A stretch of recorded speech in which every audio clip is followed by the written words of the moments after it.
Saúdo os irmãos com a graça e a paz de nosso Senhor e Salvador Jesus Cristo.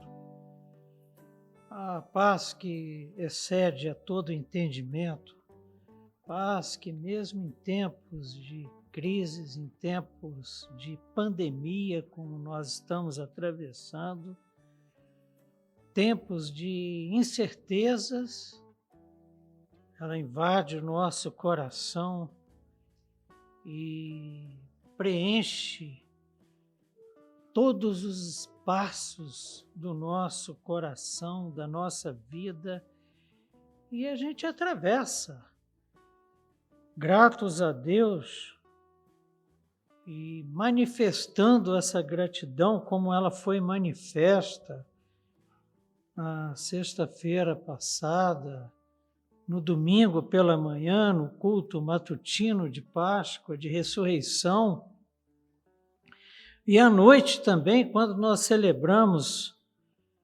anteontem a ceia do Senhor, para que a gente nunca se esqueça disso.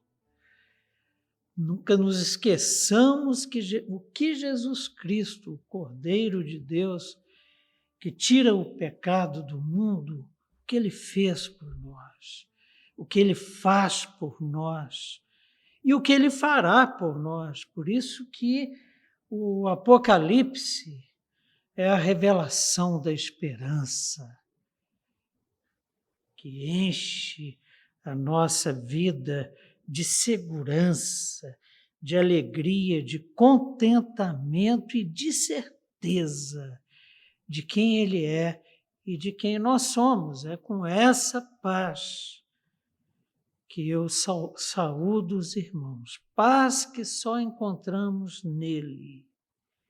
Amém. E dando continuidade ao nosso estudo, nós já estamos na 7ª aula, hoje vamos gravar a 7ª aula do módulo 2 do nosso curso. E estamos vendo no capítulo 6, nos 2 primeiros versículos, Jesus começa, então, a abrir os selos do livro que ele recebeu da mão do Pai, livro que simboliza a autoridade que o Pai concedeu ao Filho para ter, nos tempos do fim, o controle dos desdobramentos do final da história da civilização humana. E na aula passada nós vimos que quando Jesus abre o primeiro selo, um ser vivente, daqueles 4 seres viventes, seres celestiais, querubins, serafins, de alta estirpe, ele diz, vem, e aparece então um cavaleiro com um arco montado num cavalo branco. E nós, dentro da exegese que adotamos, dentro da nossa hermenêutica, a partir dos textos bíblicos, a partir do próprio Apocalipse, dos autores que nós estudamos, nós vimos que esse primeiro cavaleiro montado num cavalo branco que veio para vencer não é Cristo, mas simboliza esse desejo humano adquirido na queda, na desobediência e que acompanha a história da humanidade. Esse desejo por dominação, esse desejo de espalhar hegemonia, domínio de ideias, domínio político, domínio econômico, domínio em todas as áreas da vida. E esse cavaleiro, então, sai espalhando, promovendo, atiçando esse desejo que foi o desejo predominante na queda, o homem querendo ser igual a Deus, caindo na lorota de Satanás. E Jesus Cristo foi exposto a isso. Na tentação do deserto, foi mostrado a ele todos os reinos do mundo. É disso que nós estamos falando. E o que Satanás fala para ele? Olha, você vai ter hegemonia sobre todos esses reinos se prostrado me adorares. E Jesus Cristo não caiu nessa conversa. E usando a palavra de Deus, ele responde à altura de Satanás. E o que acontece, então? O que Satanás usa? O que esse cavaleiro montado num cavalo branco e com um arco nas costas, e que vai trazer os demais cavaleiros, os outros 3 cavaleiros são puxados por esse cavaleiro montado num cavalo branco com um arco nas costas. Os instrumentos usados por esse cavaleiro, os instrumentos usados pelos poderosos desse mundo, os instrumentos usados por Satanás e seus seguidores são todos os sistemas filosóficos, socioculturais, econômicos, políticos. A arte. E dentro desses sistemas socioculturais, as religiões, os saberes, os fazeres.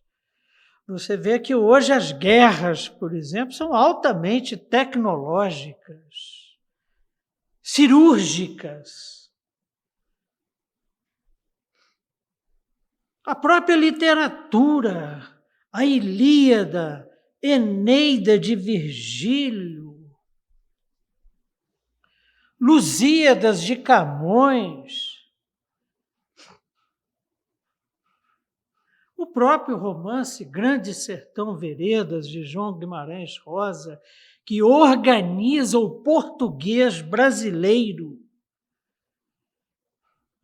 são instrumentos usados para quem deseja dominar. No meu mestrado e doutorado, eu trabalhei com Grande Sertão Veredas e fui orientado por uma professora, irmã nossa, de literatura da língua portuguesa brasileira, com especialidade na obra de João Guimarães Rosa, que dava aula em Wisconsin, no Madison. No Madison e o Wisconsin sempre mistura. Mas veja bem você a seguinte situação. A professora Merlo, um dia eu perguntei para ela, mas por que os americanos estudam Grande Sertão Veredas de João Guimarães Rosa? Aí ela me falou, excelente estratégia para conhecer o Brasil. Quando esses formandos da nossa universidade, aqui no Madison, recebem o diploma, eles estão preparados para sentar, por exemplo, com o ministro da Agricultura do Brasil e negociar, porque a universidade lá no Madison, a Universidade do Wisconsin, é basicamente uma universidade agrícola. As pesquisas giram em torno do agrobusiness, do agronegócio. Perceberam? E interessante que Eneida de Virgílio foi encomendada por César Augusto, primeiro imperador romano. E por que essa obra, esse poema, é encomendado? Porque, conforme a lenda, foi Enéas que fundou Roma, a origem do Império Romano. O que César Augusto queria com esse poema de Virgílio? Ele queria fazer uma propaganda do Estado romano. do Império Romano. E com base na Ilíada de Homero, porque Enéas foge da derrota troiana pelos gregos e vai para a Itália e funda Roma. E o segundo selo é aberto como o primeiro. Nós precisamos, nesse estudo, nos apropriarmos daquilo que nós estudamos lá atrás. Nas nossas primeiras aulas, nós vimos uma hierarquia. O pai passa para o filho. O livro estava na mão do filho e foi do pai, na mão direita do pai, e foi passado para o filho, o único digno de receber o livro. E o filho que está sentado à destra do pai e tem agora o livro, ele tem a seu serviço, primeiro, os 4 seres viventes, depois os anjos de Deus, que segundo Hebreus, eles estão ali a serviço do Pai, do Filho e a nosso serviço, para nos ajudar na peregrinação. E o que acontece, então? Vejam bem o que nos diz o texto em Apocalipse, capítulo 6, verso 3. Ele trabalha, João está trabalhando e deixando bem claro exatamente esta hierarquia. Da mesma forma que quando Jesus abre o primeiro selo, um primeiro ser vivente entra em cena, aqui também. Versos 3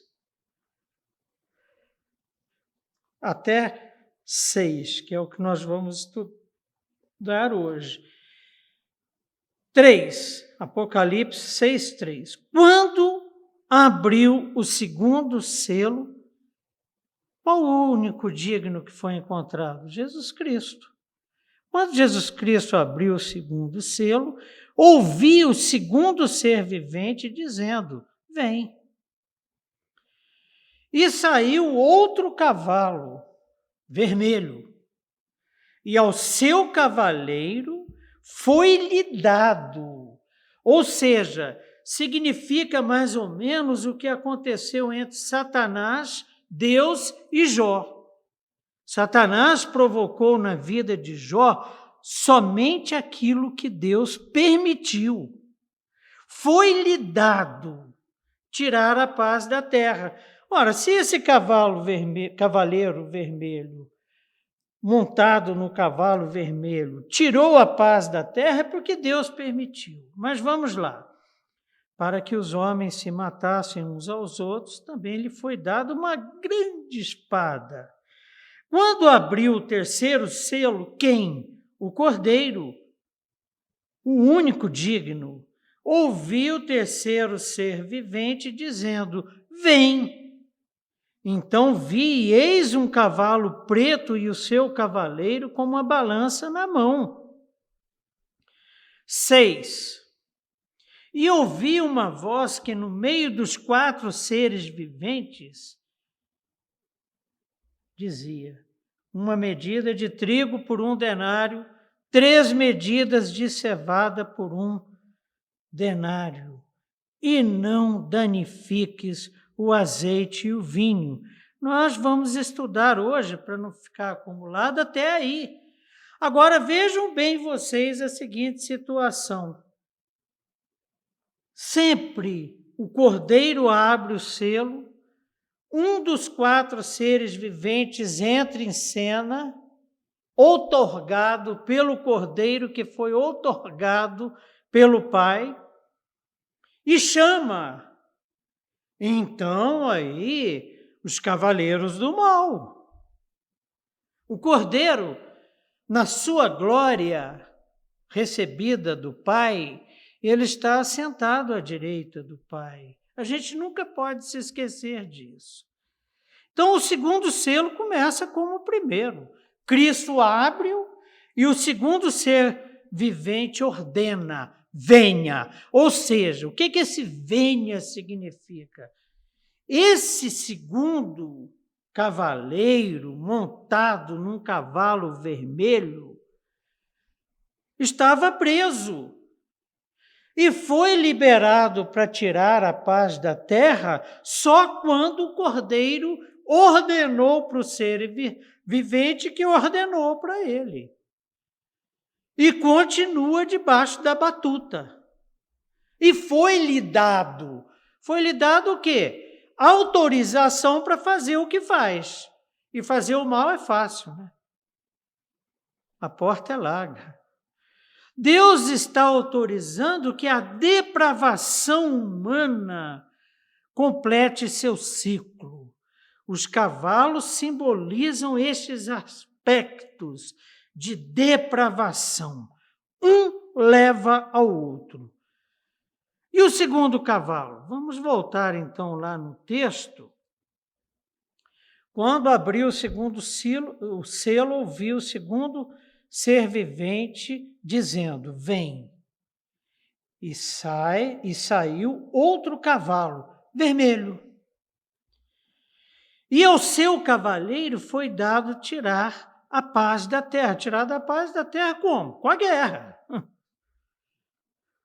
Então vejam bem vocês a seguinte situação. Sempre voltaremos ao texto para checar aquilo que nós estamos falando. Com o segundo cavalo, a ambição pela conquista se converte, então, em quê? Vai tirar a paz? Em guerra civil. À medida em que a depravação é liberada e torna-se autodestrutiva. Lembram dos partos que nós estudamos na aula passada? Que provavelmente João tirou essa imagem de um cavalo branco e um cavaleiro em cima dele com arco, porque os partos eram os únicos inimigos que Roma não conseguia derrotar. E eram exímios atiradores com arco. E atiravam flechas com arco, montados em seus cavalos em alta velocidade. Era um negócio assim, era o terror de Roma. O exército parto, formado lá pelo atual Irã, Iraque. Na aula passada a gente se dedicou a isso. Se quiser relembrar, dá uma voltadinha lá na aula gravada da semana passada. Então, o que acontece? Essa depravação que o primeiro cavaleiro traz, ela é concretizada na guerra pelo segundo cavaleiro montado num cavalo vermelho. E o vermelho desse cavalo, do segundo cavaleiro, é flamejante. Simboliza o terrível derramamento de sangue que acompanha a história da humanidade. Caim matou Abel. E o morticínio a acontecerem no mundo. Homem matando homem.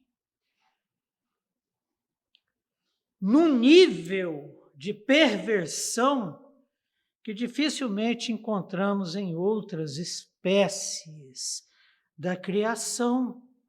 Um processo autodestrutivo que acompanha a história da humanidade, tudo em busca de quê? De dominação, de hegemonia. E se você prestar atenção na Bíblia, as visões de Daniel, por exemplo, os impérios dominadores, Império Assírio, Império Medo-Persa, Babilônio, grego, romano. Impérios que conquistaram outros impérios na faca, na peixeira. É o que o segundo cavaleiro traz. E esse vermelho flamejante simboliza, então, o quê? O terrível derramamento de sangue e o morticínio a solaparem a população humana mundial.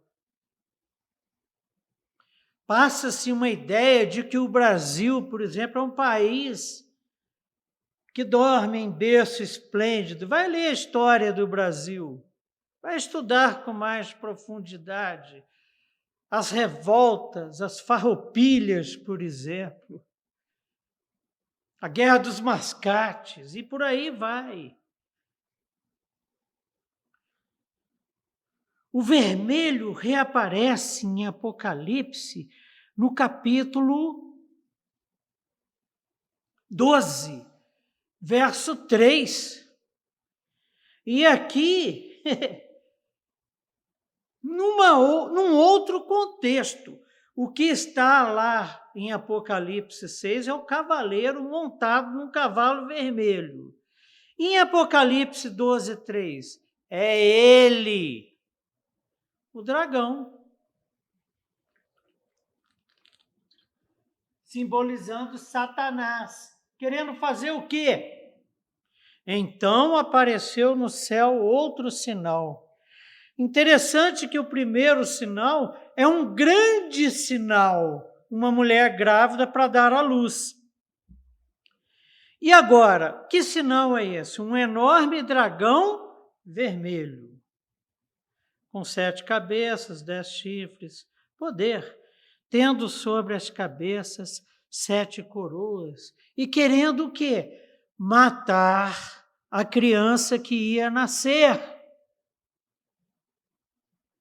Lá na frente, no capítulo 12, nós vamos ver com detalhes o que isso simboliza, mas na realidade o que o dragão está querendo matar é o filho.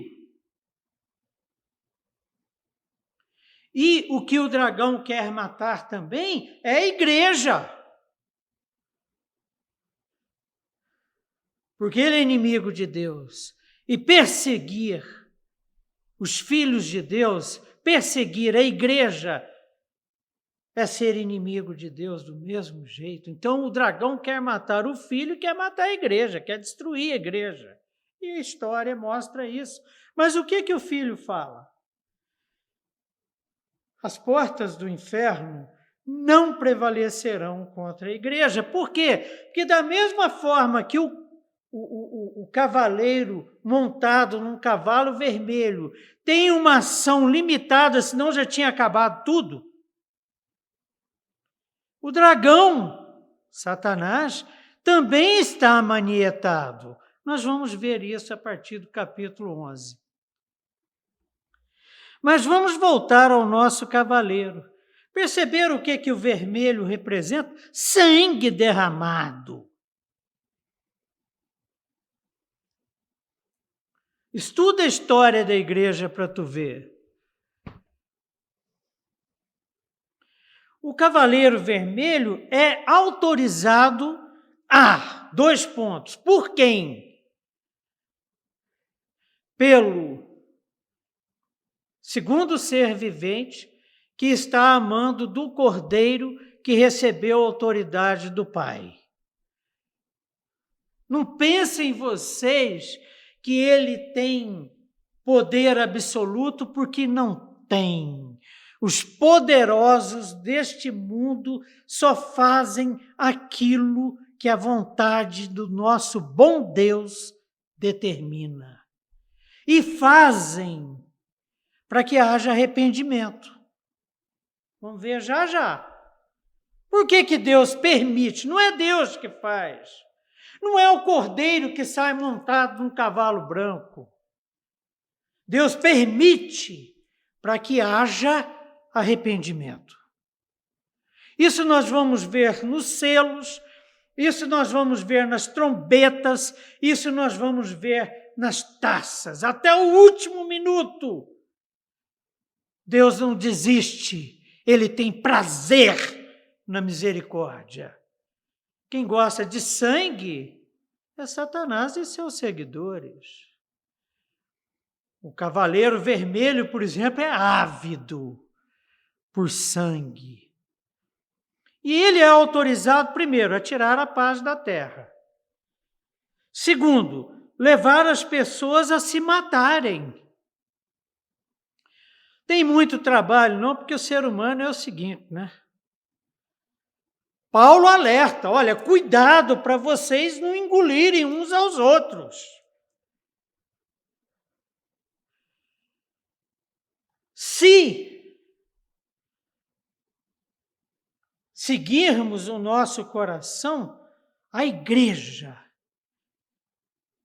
Presbiteriana do Jardim Botânico, que é o nosso território, transforma numa arena com um punhado de crentes se digladiando.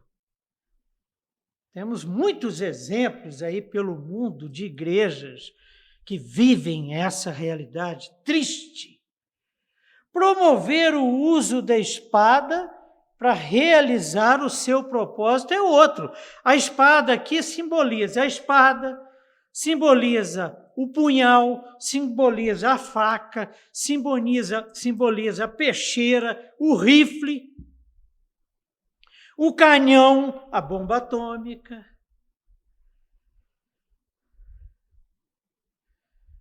As armas químicas, como foram usadas no Vietnã, desfolhante laranja, bomba napalm que queimava tudo.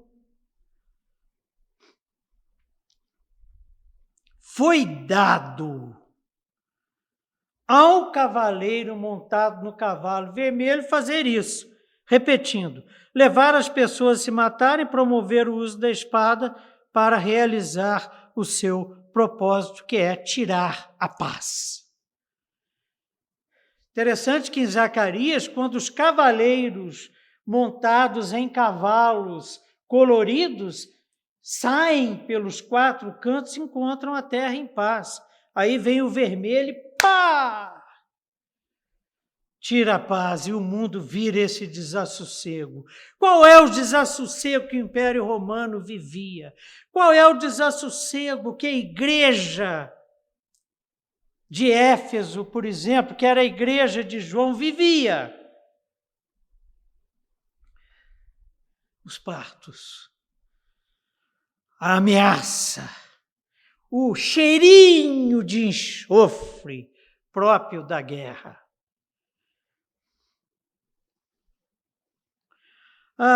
Foi dado, indica autorização divina para a prática delas. Essa é a base da nossa conversa. Não cai um fio de cabelo da minha cabeça se não for pela vontade de Deus.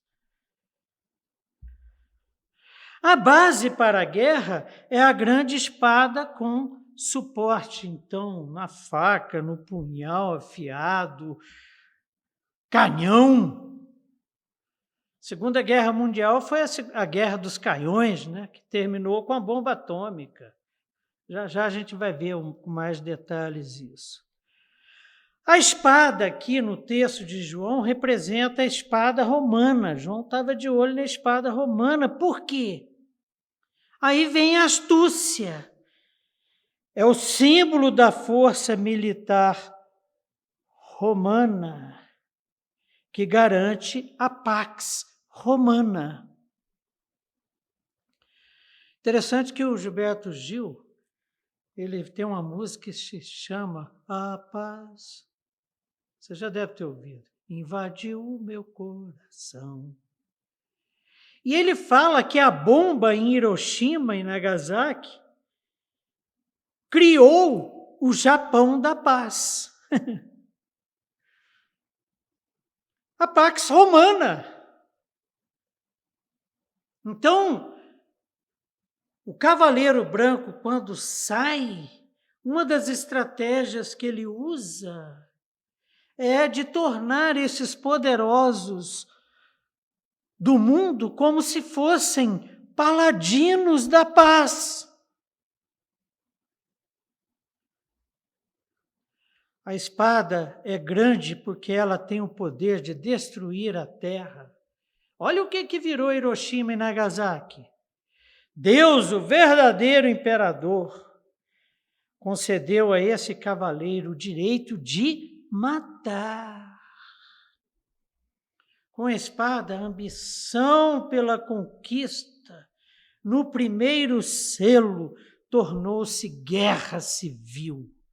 E o pano de fundo que João usou são alguns textos que eu gostaria de me ter um pouco neles agora, porque a gente não pode ficar viajando na maionese, não.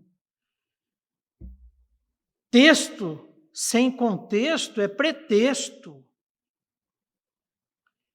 Textos que tratam do princípio do fim. Daniel 9, 24. 70 semanas estão determinadas sobre o teu povo e sobre a tua santa cidade, para fazer cessar a transgressão. Está vendo Deus disciplinando o seu povo? Para dar fim aos pecados, para expiar a iniquidade, para trazer a justiça eterna, para selar a visão e a profecia e para ungir o santo dos santos. O Cordeiro de Deus que tira o pecado do mundo. Deus permite, porque Ele é Pai que ama, e o Pai que ama corrige, disciplina os seus filhos. Verso 26.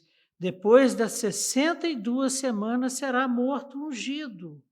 Quando João olha, ele vê um cordeiro que ao mesmo tempo era leão, mas quando ele olha, ele vê um cordeiro que parecia ter estado morto. E agora está abrindo os selos. Morto ungido e já não estará. Por quê? Porque foi assunto dos céus, está à direita do Pai.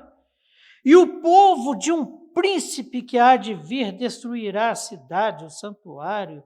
Isso aí aconteceu em torno de 70 depois de Cristo, segundo os comentaristas. E o seu fim será num dilúvio, e até o fim haverá guerra.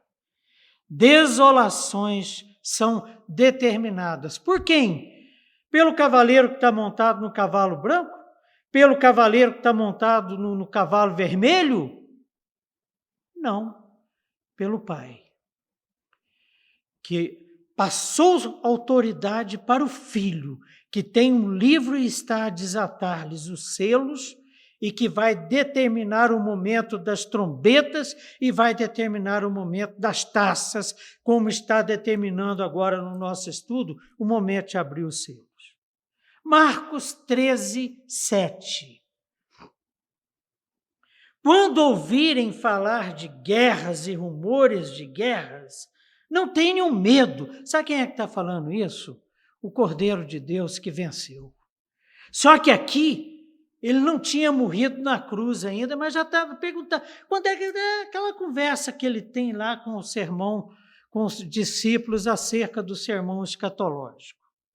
Quando ouvirem falar de guerras e rumores de guerras, não tenham medo. É necessário que tais coisas aconteçam. Por quê? Para que haja arrependimento. E em havendo arrependimento, há salvação. E em havendo salvação, o Pai, o Cordeiro, o Espírito de Deus são glorificados. Olha só sobre esse é necessário que tais coisas aconteçam. Para a disciplina, para o arrependimento. Miqueias 7, 18 diz assim a palavra do Senhor: quem, ó Deus, é semelhante a ti, que perdoas a iniquidade e que te esqueces da rebelião do restante da tua herança? O Senhor não retém a sua ira para sempre, porque tem prazer na misericórdia.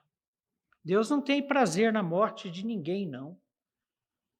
Deus não tem prazer em guerra, não. Agora, elas acontecem para que haja salvação. Eu tendo muitas vezes a ficar que nem Jonas ficou, magoado com Deus, porque Deus salvou Nínive. Mas é esse o nosso Deus, que até o final da última taça aguarda arrependimento. Enquanto um de seus escolhidos faltar dobrar-se diante do Cordeiro e diante do Pai, por ação do Espírito Santo que convence do pecado por intermédio da palavra de Deus e aponta para a cruz, Deus não vai abrir mão, Ele é misericórdia e tem prazer em ser misericordioso, não tem medo de ser visto como banana.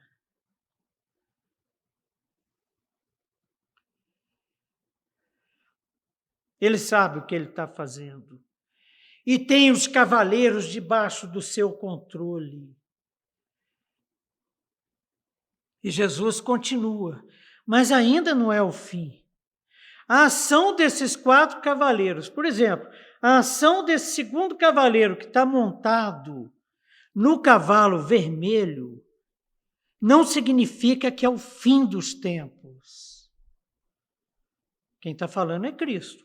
Mas ainda não é o fim. Lembra por que nós falamos que os selos continuam e são um desfecho da preparação para a volta de Cristo e o juízo final, que vai se dar com as taças, com as trombetas e taças? Mas ainda não é o fim. Nação se levantará contra a nação, especialidade do cavaleiro montado no cavalo vermelho, e reino contra reino. Haverá terremotos, mais na frente nós vamos parar um pouquinho para analisar essa questão dos terremotos. Haverá terremotos em vários lugares e também fomes. Vamos parar um pouquinho para pensarmos na questão, primeiro, das guerras que Jesus fala. Alguns exemplos. Guerra dos 30 anos, católicos versus protestantes. E essa guerra marca a transição do feudalismo para a Idade Moderna. Isso foi no século XVII, de 1618 a 1648. E o vermelho significa sangue, significa morte. Homens matando homens. 3 milhões de pessoas morreram na Guerra de 30 anos. Guerra dos 7 anos. Inglaterra versus França.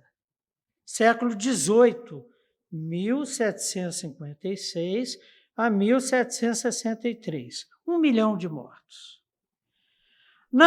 Gente, é muita gente. A pandemia já passou dos 2 milhões. Não? É muita gente.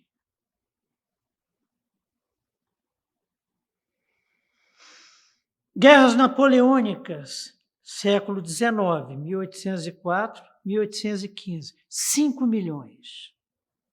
Primeira Guerra Mundial, já século XX, o século das guerras, 1914 a 1918, 9 milhões. Segunda Guerra Mundial, 1939 a 45, de 70 a 85 milhões de pessoas morreram. É muita coisa. Vietnã, já na segunda metade, início da segunda metade do século XX, 1959 a 75, 1,5 milhão a 2 milhões de vietnamitas. E uma guerra que aconteceu, tem muitas outras, viu? A gente poderia passar aqui um tempão, mas a do Golfo, por exemplo, da coalizão entre Iraque e a coalizão que faz parte dos Estados Unidos, 3 milhões e meio de civis e 1 milhão no total, estima-se os mortos dessa guerra. E as fomes? Vamos pegar o nosso país, que vive se jactando de que é recordista mundial na produção de grãos, mas também de fome.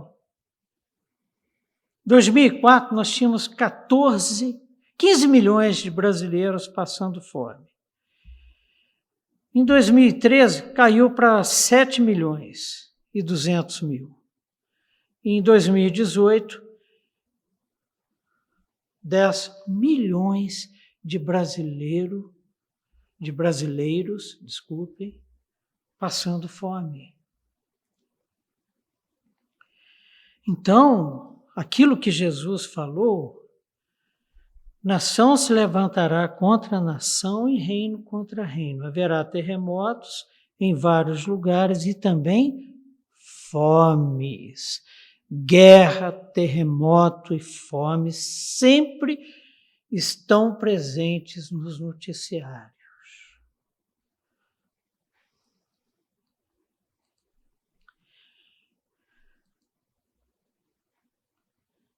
Então vejam bem vocês. Voltando então ao texto, o verbo esparçousem, matassem, foi permitido que matassem. É muito forte, não significa só matar, não. Mas massacrar uns aos outros. Uma indicação clara de guerra. Nós assistimos, Adélia e eu, um filme interessante esse final de semana, que está passando no Netflix, chama-se Soldado Anônimo, dirigido pelo Sam Mendes. O Sam Mendes não teve a preocupação de mostrar, por exemplo, o que acontece numa guerra no meio dos confrontos. Confronto de armas. Não. Ele tentou mostrar a subjetividade de um jovem, de um soldado, que participa de uma guerra, no caso, a Guerra do Golfo. O cara vai para lá, não dá um tiro e volta só a bagaça. A filha de Adélia, mais nova, Kika, foi visitar a irmã, Bel, lá em São Francisco, e ficou aterrorizada com o que São Francisco virou lá na Califórnia, assim, uma quantidade de ex-combatantes vivendo na rua, pirados, perguntando qual é para si mesmos, porque perderam o rumo na guerra, sem falar, por exemplo, as guerras lá no leste europeu, onde rolou uma quantidade enorme de estupros e de toda sorte de violência contra mulheres, crianças, adolescentes. Surgiu até uma síndrome. Crianças entram em estado de coma, do nada, e a hora que os caras foram ver, a hora que a medicina foi pesquisar,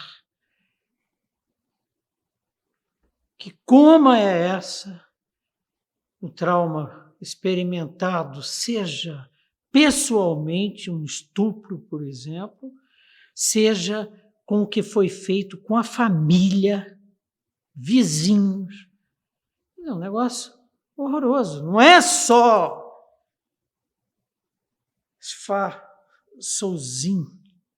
Espero que a pronúncia seja essa no grego.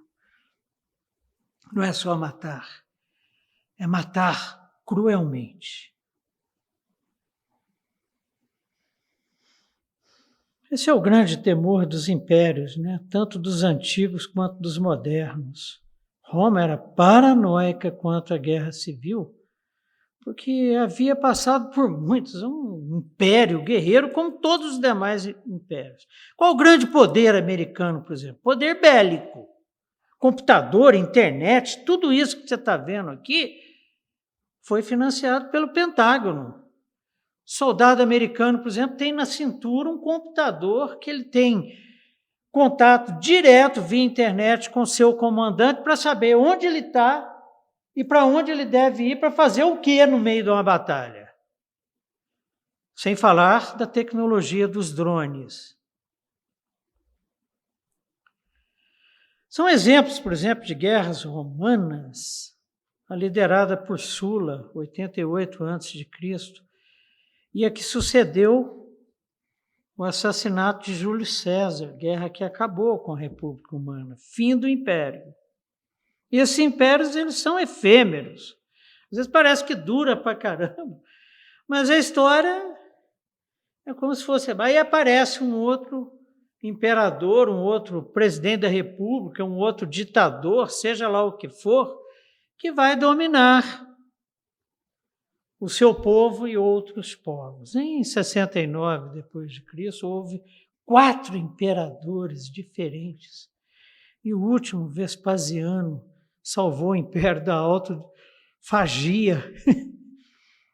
Romano matando romano, virou uma loucura. E, em Apocalipse nós vamos ver isso. Hein? Verso 5, o terceiro cavaleiro. Versos 5 e 6. Mas vamos primeiro ao 5. Quando abriu o terceiro selo, a cena se repetindo, ouvi o terceiro ser vivente dizendo, vem. Às vezes a Bíblia torna-se para muitos, e eu me incluo, uma leitura assim, um pouco cansativa, dadas as repetições. Por que João está repetindo praticamente o mesmo texto ao descrever a entrada de cada cavaleiro em cena? Porque o que ele quer reforçar é a autoridade de Deus. A soberania de Deus sobre tudo o que está acontecendo no mundo, desde quando nos entendemos por gente. Quando abriu o terceiro selo, ouvi o terceiro ser vivente dizendo, vem! Então vi, e eis um cavalo preto, e o seu cavaleiro com a balança na mão. Esse cavaleiro, com a balança na mão e montado num cavalo preto, igual aos outros anteriores, só entra em cena quando Deus autoriza, por intermédio do cordeiro que está abrindo os selos e dos seres viventes que estão cumprindo aquilo que o cordeiro determinou. Então vejam bem vocês. O terceiro cavaleiro preto entra em cena como os 2 primeiros. O cordeiro abre o selo e o terceiro ser vivente chama o cavaleiro preto. Preto lembra luto. E guerra traz o quê? Luto. Simboliza, então, tristeza, luto e lamento. Está vendo como um cavaleiro chama o outro? O branco chamou o vermelho. A fome por hegemonia chamou a guerra. E a guerra traz o quê? Tristeza, luto e lamento. É o sofrimento gerado pela guerra, que eu acabei de... Assim, superficialmente, tem filmes na Netflix ótimos sobre isso que eu falei, documentários. Tal ideia se repete em 6:12. Vamos ver, então, essa ideia se repetindo em Apocalipse 6:12. Observei quando ele abriu o 6º selo. Houve um grande terremoto, vamos ver o terremoto nesse momento, os terremotos que aconteceram na história. O sol ficou escuro como tecido de crina negra, tecido que o judeu usava para fazer roupa de luto. Toda a lua tornou-se vermelha como sangue. Escureceu como um saco de silício. Aqui o cavaleiro está montado num cavalo preto, e o preto representa o luto trazido pela guerra. Agora o verso 6 é interessante. E ouvi como uma voz no meio dos 4 seres viventes, dizendo: uma medida de trigo por 1 denário, 3 medidas de cevada por 1 denário, e não danifiques o azeite e o vinho. Todos os detalhes aqui, gente, se relacionam com a fome. Guerra traz tristeza, guerra traz fome. O cavaleiro tem uma balança na mão, como as descritas em textos antigos. E esse cavaleiro, montado então no cavalo preto, é o cavaleiro da fome. A balança é formada por um travessão de balança com um prato de cada lado. Seu propósito no mundo antigo era garantir a justiça. Deus não gosta de pesos adulterados. O peso e a balança do Senhor são justos. Todos os pesos da bolsa são dele. Deus é justo. É quase certo que a ênfase está nos preços exorbitantes causados pela fome e pelo racionamento do suprimento de comida. Interessante que Davi adultera na primavera, e a primavera lá no povo judeu era o tempo da colheita. Ele deveria estar na guerra. Urias estava na guerra. O seu exército estava na guerra e ele estava lá, acostumado às mordomias do palácio. Por que o exército estava guerreando? Porque a época da colheita é a época em que, por exemplo, os povos vizinhos ao povo de Deus invadiam Israel. Olha a história em Juízes. Invadiam Israel, os povos inimigos, e roubavam a comida. Levítico 26, 26, Deus fala sobre a questão dessa fome. Quando eu lhes cortar o suprimento de pão. A fome trazida pela guerra é Deus cortando o suprimento de pão para que haja arrependimento, como aconteceu no cerco a Jerusalém. 10 mulheres assarão o pão num único forno e repartirão o pão a peso. Vocês comerão, mas não ficarão satisfeitos. Ezequiel 4,16. E acrescentou. Quem? Deus acrescentou. Filho do homem, cortarei o suprimento de comida em Jerusalém. O povo comerá com ansiedade comida racionada, isso no cerco, e beberá com desespero água racionada. E há relato bíblico de mãe comendo o próprio filho. Durante a guerra, o exército vencedor vivia dos suprimentos da zona rural, geralmente tomando comida à força e deixando um rastro de destruição. A fome era o rastro natural das guerras e é até hoje.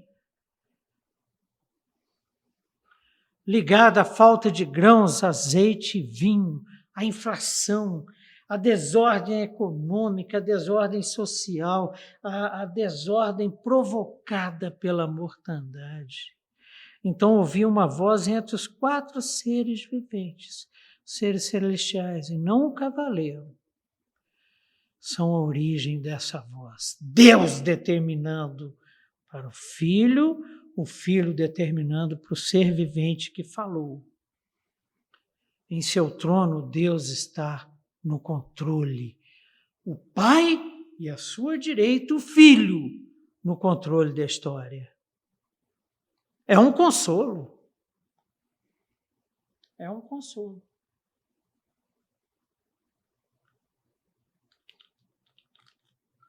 E muitos judeus, por exemplo, durante a Segunda Guerra Mundial, na perseguição nazista, viveram desse consolo, porque não tinha nada. Não tinha dignidade, não tinha segurança, não tinha comida, não tinha nada para o judeu, a não ser a palavra de Deus, o consolo de que Deus está no controle. Trigo e cevada eram os principais alimentos do Império Romano. Daí João ter citado no texto. Os líderes romanos distribuíam uma porção anual para os pobres. É o presidente da República decidindo quando é que será liberado o auxílio emergencial. Lá em Roma acontecia. O trigo era o melhor grão. Lógico que a elite se alimentava de trigo. Era o alimento principal. E a cevada? A cevada era o alimento dos pobres, que era menos nutritiva e mais barata, tipo macarrão MG. Só carboidrato. Os pobres comiam cevada e os ricos trigo. E Jesus não deixa passar batido, né? Em João 6,9 nós encontramos no milagre da multiplicação. Aqui está um rapaz com 5 pães de cevada. Gente pobre, que não tinha o que comer, e 2 peixinhos. Mas o que é isso para tanta gente?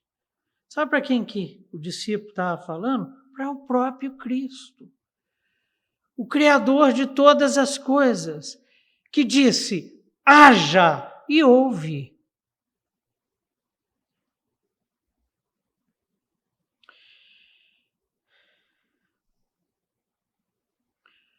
Um denário era a medida salarial para um dia de trabalho braçal.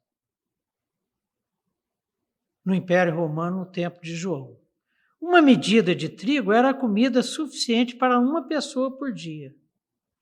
3 medidas de cevada mal davam para uma família pequena, como as ricas, porque as famílias pobres normalmente são numerosas.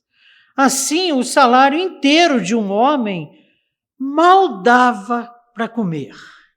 Qualquer semelhança com a nossa realidade, aqueles 10 milhões lá de pessoas passando fome no nosso país.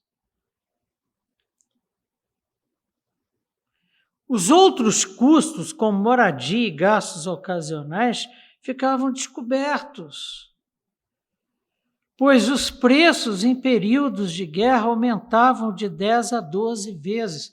A pandemia, por exemplo, mostrou o tamanho do abismo existente entre os que têm tudo no país e os que não têm nada. Aí, de repente, as autoridades sanitárias, olha, tem que lavar a mão, tem que usar máscara. Mas como que eu vou lavar a mão se não tem água potável? Usar máscara, então?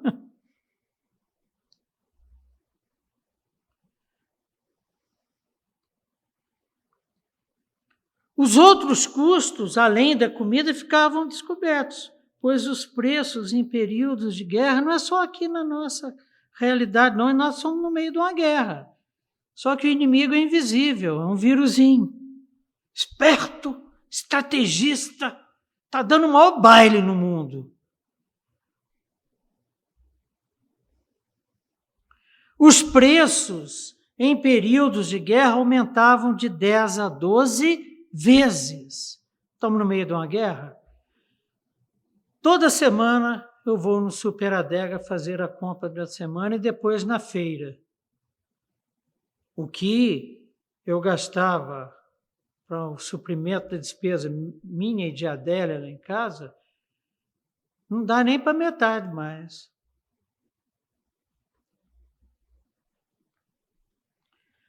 E o azeite de oliva e o vinho? Azeite de oliva e vinho é coisa de gente rica.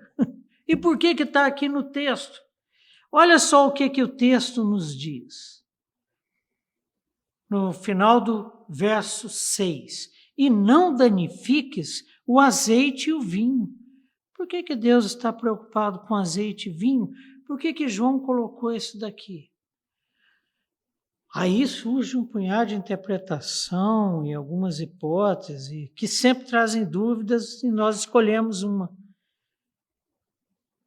Uma mensagem social, os pobres sem nada e os ricos com azeite e vinho. Por que a miséria de uns e a prosperidade de outros? 2. Segunda hipótese. Deus está garantindo que a fome não será severa demais, pois o azeite e o vinho estão disponíveis. E a severidade do juízo? 3. O azeite e o vinho representam sacramentos. Essa aqui eu acho que é a mais fora de todas. Tendo por base Tiago 5,14. Entre vocês há alguém que está doente, que ele mande chamar os presbíteros da igreja, para que estes orem sobre ele e o unjam com óleo em nome do Senhor. Está fora de contexto, apesar de ser um texto bíblico usado para quem defende essa hipótese.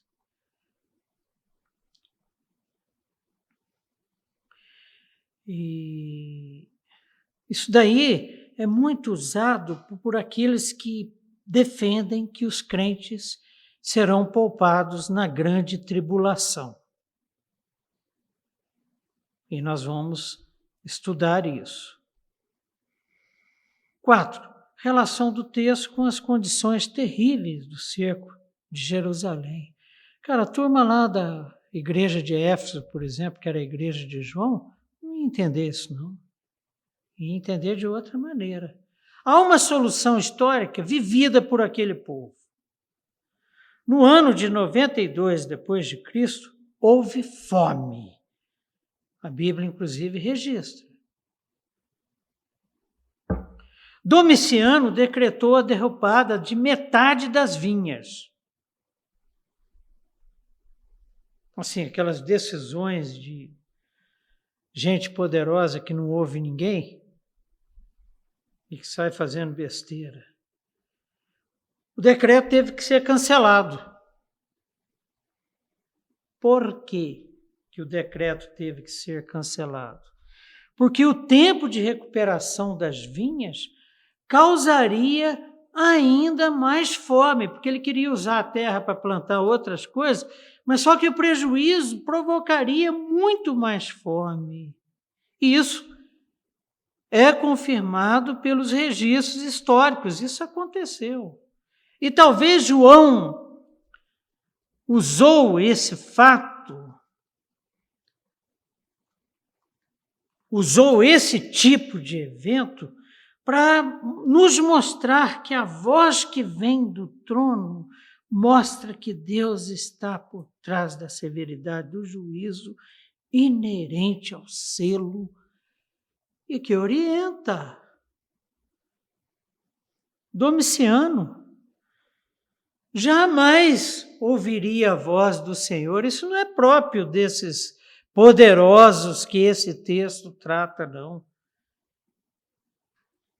Não é próprio dos reinos desse mundo. E o reino de Deus, falou Jesus Cristo, não é desse mundo.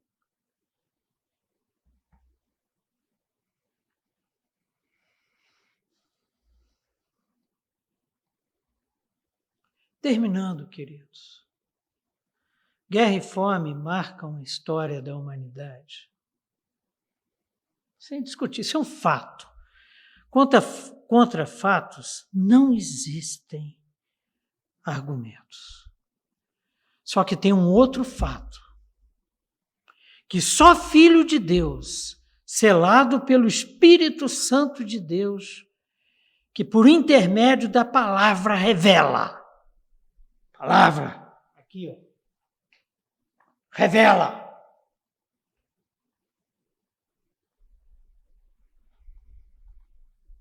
Há um propósito dentro do grande plano de salvação que nasceu do coração de Deus, para que esse cavaleiro montado num cavalo vermelho e depois outro montado num cavalo preto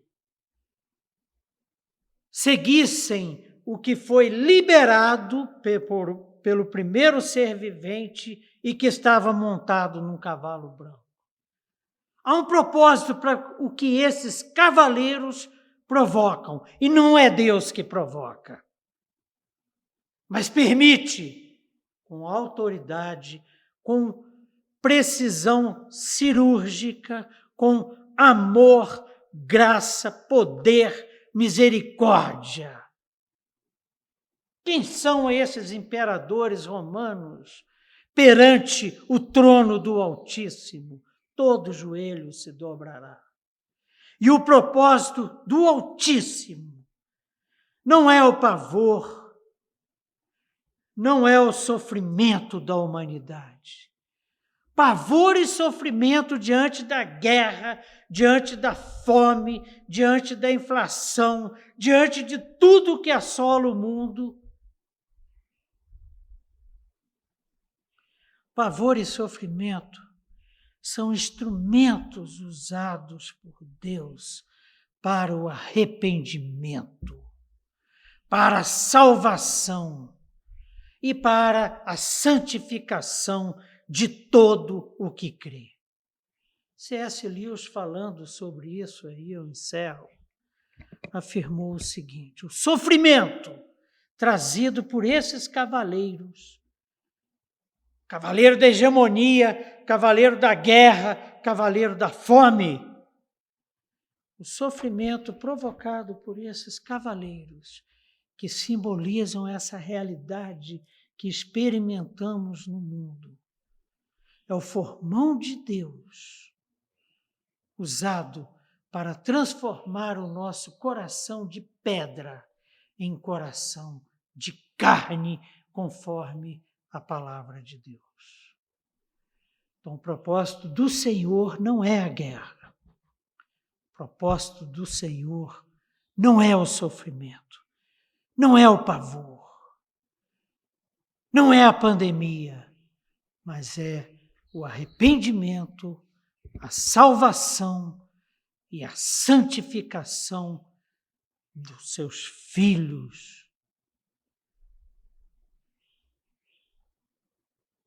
Que este seja o norte das nossas conversas daqui para frente, até a última taça. Amém. Vamos orar, queridos. Senhor nosso Deus, nosso Pai amado e querido, Pai de poder, graça, misericórdia, amor, juízo. As nossas vidas, Senhor, são marcadas pelo sofrimento. Mas nós não somos filhos da tua ira. Nós somos filhos da tua graça e misericórdia manifestas em Jesus Cristo na cruz do Calvário, onde ele venceu. Tragada foi a morte pela vitória. Mas sofremos. E sabemos, e o Senhor nos revelou essa manhã, que tudo o que sofremos é porque as suas boas mãos permitem. É porque as suas boas mãos cuidam do nosso coração, para que haja arrependimento, para que haja salvação, para que haja santificação, para a honra, glória do teu santo nome. Isso nos traz, Pai, alento num momento tão difícil como esse o que nós estamos vivendo. Isso enche o nosso coração de esperança, de segurança e de amor por Ti, pelos nossos irmãos, amor pelo nosso próximo. Ajuda-nos, Pai, a sermos conforme a Tua vontade nesse mundo perdido em trevas, dominado por esses cavaleiros. Ajuda-nos, Pai, a sermos sal que não deixa apodrecer, a sermos luz que espanta as trevas, a sermos instrumentos da Tua salvação. Ajuda-nos a atravessarmos momentos de provação como esse que estamos atravessando, para que sejamos fortalecidos, para que sejamos santificados, para que a Tua boa vontade seja escrita nos nossos corações, transformados em corações de carne pela ação do Teu Santo Espírito e escrita com as Tuas mãos no nosso coração, seja o nosso norte. Que não desanimemos, que sejamos vencedores, para que recebamos todas as Tuas boas promessas listadas até agora nesse estudo e que em Cristo Jesus todas são sim. E oramos no nome dele. Amém. Amém. Queridos, queridas, vivemos, Adélia e eu, no culto vespertino de domingo passado, a palavra de Deus que Davi escreveu e que diz: alegrei-me quando me disseram, vamos à casa do Senhor. Foi um prazer muito grande estar com os irmãos. É um prazer muito grande estarmos juntos aqui via internet, virtualmente. E é muito bom quando você reage, seja com uma palavra de ânimo, seja com uma dúvida, seja com uma sugestão, seja com uma contradição. Nosso chat está aberto, André está ali, com olhos de águia, atento, e será um prazer responder as manifestações dos irmãos. Semana que vem, se Deus quiser, estaremos aqui novamente. E é se Ele quiser. Que as nossas vidas, todas as nossas vidas estão nas mãos dele. Que Deus nos guarde, nos proteja até lá, pela vontade dele. Em nome de Jesus. Amém. Beijão.